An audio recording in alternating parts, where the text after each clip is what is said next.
Hey everyone, I hope all of you guys are doing good and staying safe. So right now we are taking the effort to revamp the entire course with brand new content. And with that, I'm revamping all of the videos in regards to the VPC section. And we are getting started with the first video today. And this time we are taking a brand new approach by breaking down the videos into smaller videos rather than having 1 hour videos with the older user interface of AWS. So we are right now going to record all of the videos with the new user interface of AWS. I'm doing this in accordance with my close friend, Sri Balaji, and he is going to revamp some of the sections and I'm going to do the other sections. So with that, we are going to get started with the first video of VPC. And this is the introduction video where I'm going to set some expectations and then I'll catch you in the later videos. So in this video, I would like to give you a 10,000 foot overview into what VPC is all about.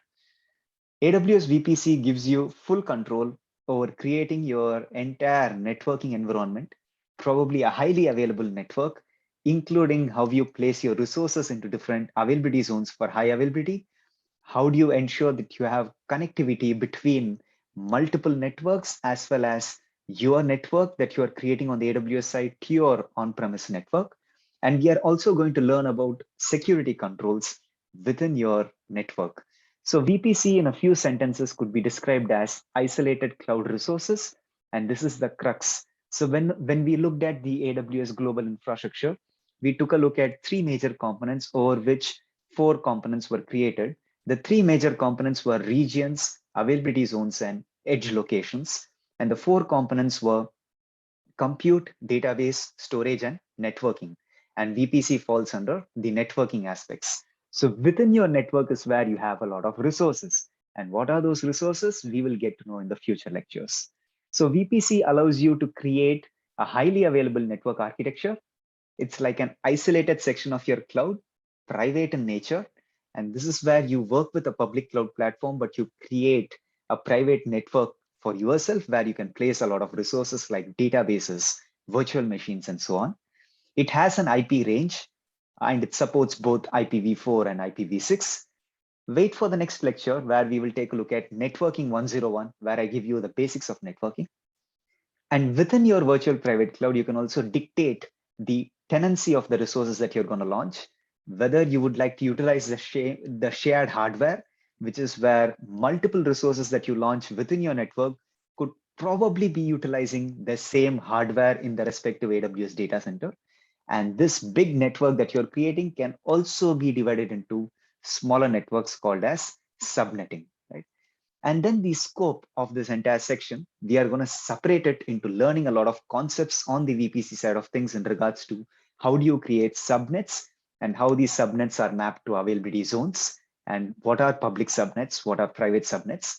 We are going to learn about route tables and how do you associate subnets to route tables and what is the main route table and how do you handle your routes. We are going to take a look at internet gateway. We are going to take a look at DNS host names and DNS resolution. We are going to take a look at DHCP option set. How do you go ahead and assign custom DNS names for your resources rather than the existing AWS DHCP option set? We are going to take a look at elastic IP, which in traditional networking terms is called as a static IP. We are going to take a look at something called as a NAT gateway, network address translation gateway, and how does it allow you to use the connectivity of public and private, which was something that was recently released. And we will also take a look at some of the security controls in your network and two major concepts called as security groups and network access control list. We are also going to take a look at how do you access internet related AWS services through Amazon's backbone network in a private fashion using VPC endpoints and what are endpoint services and how do you connect multiple VPCs through private networking. That's called as VPC peering. And there are also some advanced topics which I haven't covered over here, which we will take a look at later in the lectures, something along the lines of site-to-site VPN, transit gateway, and direct connect. And then we will use some tools like network reachability analyzer tool, where we will check the reachability between networks and devices and so on, which will also make your life more interesting.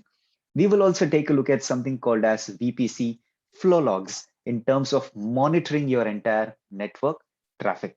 So having said this is the expectation that I would like to set for the entire VPC section. In the next video, I'll catch you in regards to networking 101, where we take a look at the basic networking terms. And this is for people who have no idea about networks and they can easily understand it.